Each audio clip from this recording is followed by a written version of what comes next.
mida asubuhi hivi na movie inaanza kwa kumuonyesha mtoto mzuri akiwa amelala kwenye kitanda cha 6x6. Ndo anaamka na kuchukua simu yake ili aangalie kama kuna ujumbe wowote umeingia kwenye simu yake. Alipofungua upande wa message, yani jumbe, akakutana na ujumbe unaosema hivi: hapo zamani kulikuwa na tone dogo la mvua lililokuwa likiogopa likisema, mimi ni mdogo sana, siwezi kufanya kitu cha maana. Siku hiyo kidogo libaki ndani ya wingu, lakini mwisho wake likaanguka kwenye mmea uliokuwa umekauka kwa kiu. Mmea ulichanua tena na baadaye ndege akaja kunywa maji pale, na mtoto mdogo akafurahia kuona bustani ndogo ikiwa nzuri. Hapo tone lile likagundua kwamba si lazima uwe mkubwa ili kufanya jambo muhimu. Hata kujitokeza tu kunaweza kuleta jambo jema. Habari za asubuhi sunshine wangu, sasa amka kutoka kitandani.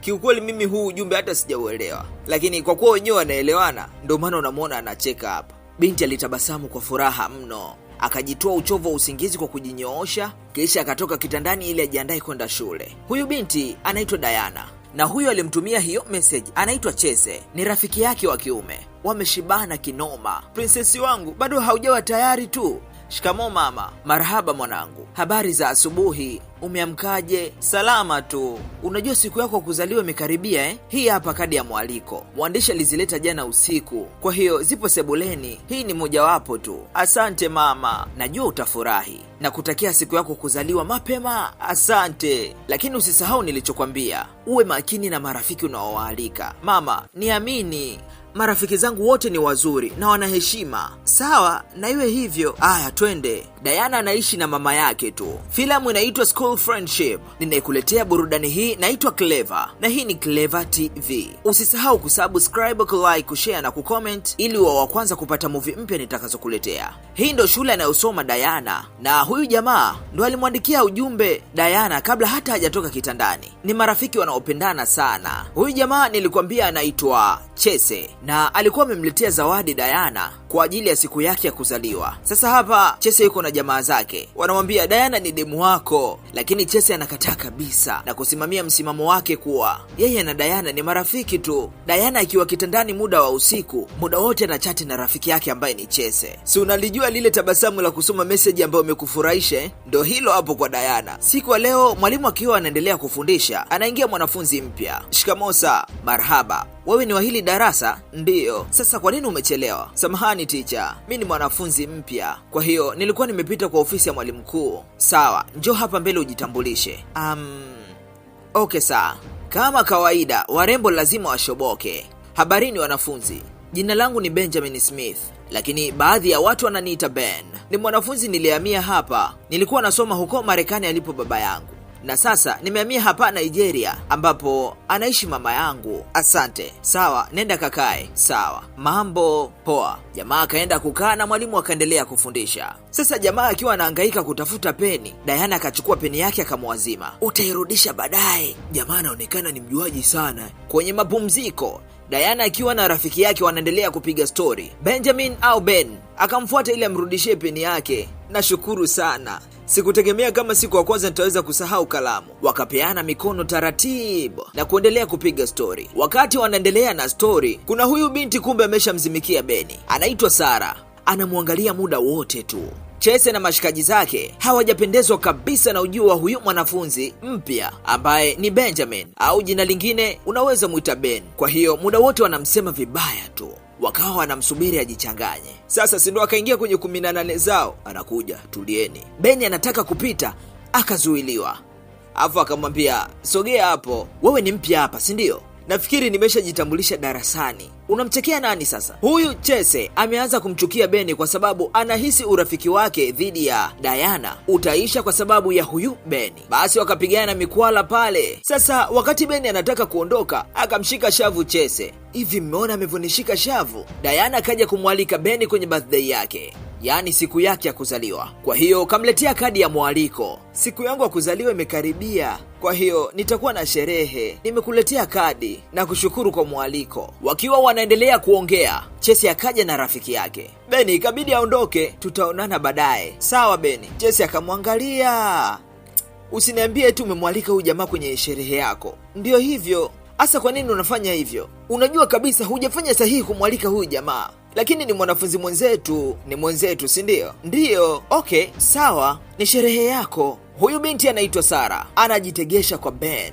Mambo Beni? Niko poa. Vipi wewe? Mi niko vizuri tu, lakini kuna kitu nataka nikwambie. Niambie tu, hakuna shida. Demu akaangalia kwanza pembeni, kisha akamvuta Beni kwa michezo zaidi.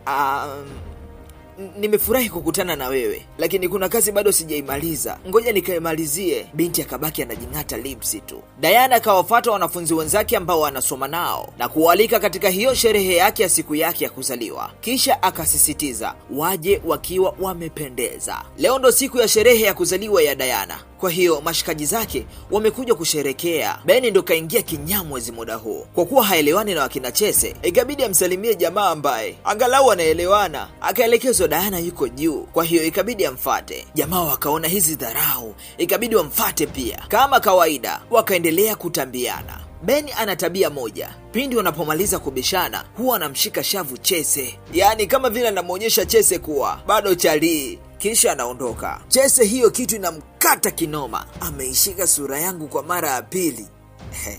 Haina noma, twenzetu. Wakala keki, piga gambe za kutosha, na baada ya hapo ikafika muda wa kucheza, lakini Diana akachagua kucheza na Beni, huku Beni na rafiki zake inawakera. Wakaamua kuondoka, lakini hawa wawili hata hawawazi. Ndo kwanza mchezo umenoga. Wakiwa darasani, Chese akamletea Diana zawadi ya ice cream. Diana akapokea zawadi na kumshukuru sana. Kaleta ice cream 2 ambazo Diana atakula na rafiki yake. Sasa huyu binti ambaye alikuwa amekaa karibu na Diana akasema ngoja kwanza niende chooni. Alipotoka tu, Beni akaenda kukaa pale pale huku akiendelea kupiga story na Diana. Beni akaanza kula ice cream ambayo kainunua Chese kwa ajili ya Diana. Chese alikasirika kinoma. Wakiwa kwenye kipindi cha michezo, wako uwanjani wanaendelea kucheza mpira. Beni anawapiga chenga kinoma. Akifunga goli tu, mademu wote wanamshangilia yeye tu. Usiniumizie. Si unajua hizo tena za shule. Hao wengine wakaona wamkomeshe, wakaanza kumchezea rafu kwa makusudi. Beni akaona hii imezidi, akaamua kujitetea. Sasa siku ya leo wanafunzi wote walipata tripu au safari, wakaenda mbuga ya wanyama kutalii kidogo. Walizunguka sana na baadaye ikabidi kila mmoja apumzike kivyake. Beni akiwa peke yake, Chese na wenzake wakamfuata na kuanzisha malumbano. Kosa la Beni, akiwa kwenye malumbano huwa anapenda kumshika shavu Chese, na hii kama unakumbuka ni mara ya 3 anafanya hivyo.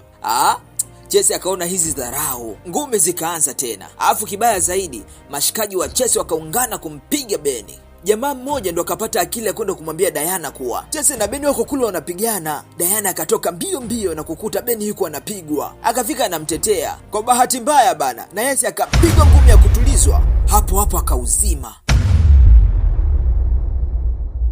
Leteni maji, leteni maji. Lakini baadaye alizinduka. Sasa Chese baadaye akamfuata mwalimu ambaye walienda naye huko kwenye mbuga ya wanyama. Akamuomba sana kwamba hizo taarifa za ugomvi zisifiki kwa mkuu wa shule. Akambembeleza sana. Mwalimu akakubali, sana jua ni wanafunzi tu. Sasa leo wakiwa wamesharudi shuleni, Beni akiwa hajitambui, wanafunzi wenzake wakamkuta amelala pembeni ya mlango. Wakakimbia chapu kwenda kumuita mwalimu kwa msaada zaidi. Baada ya hilo tukio, Chese akaitwa kwenye ofisi ya mwalimu mkuu, akiwa mwalimu mkuu, polisi, mama mzazi wa Chese na Chese mwenyewe. Kwa ufupi, kwa sababu Chese ndo alikuwa anaonekana mwenye ugomvi wa mara kwa mara na Beni, akawa hana namna ya kujitetea. Ikabidi akajitetea kituo cha polisi tu. Beni akiwa bado yuko hospitali, tena akiwa bado hajapata fahamu. Wanafunzi wenzake wamekuja kumuona. Siku ya leo ndo anapata fahamu sasa. Huyu ndo mama mzazi wa Beni. Alikuwa nje ya chumba alicholazwa Beni akiwa anaongea na simu. Ghafla akasikia mwanae anamuita. Akakimbia chumbani chapu kwenda kumwangalia mtoto wake. Dokta, mwanangu ameamka. Yaani huyu anajiita Chese ambaye amekufanyia hivi, lazima awajibike. Sasa Beni ndo anashangaa. Chese? Ndiyo, hivi tunavyoongea yupo kituoni, lazima alipe kwa hili. Hapana mama, sio Chese aliyofanya hivi. Sio Chese, atakuwa nani sasa? Ndo akaanza kuelezea sasa. Kumbe chanzo alikuwa ni yule binti ambaye anampenda Beni, lakini Beni hamtaki. Alitaka kumkisi Beni, lakini Beni alikataa kabisa, tena akionekana kuchukizwa na hilo jambo. Binti kwa hasira ndo akaamua kumsukuma kutoka juu ya ngazi mpaka chini. Na hapa ndo kaletwa kwenye ofisi ya mwalimu mkuu baada ya ukweli kujulikana. Sara, kwa nini ulifanya hivyo? Na hapa kwa Mungu ilikuwa bahati mbaya tu. Samahani sana. lakini msamaha wake hauna maana tena. Inabidi apelekwe kituo cha polisi tu. Chase baada ya kutoka kituo cha polisi ikabidi awakatae kabisa rafiki zake, kwa sababu wenyewe ndo walikuwa wanachochea yeye kugombana na Ben. Lakini alipokuwa nyuma ya nondo, yaani gerezani, kati yao hakuna hata mmoja aliyekuja kumuona, na urafiki baina yake na Diana ukarudi kuwa imara. Huu ndo mwisho wa filamu hii. Tukutane kwenye filamu nyingine kali nitakazokuletea. Usisahau kusubscribe, kulike, kushare na kucomment ili uwe wa kwanza kupata filamu mpya nitakazokuletea. Naitwa Clever na hii ni Clever TV.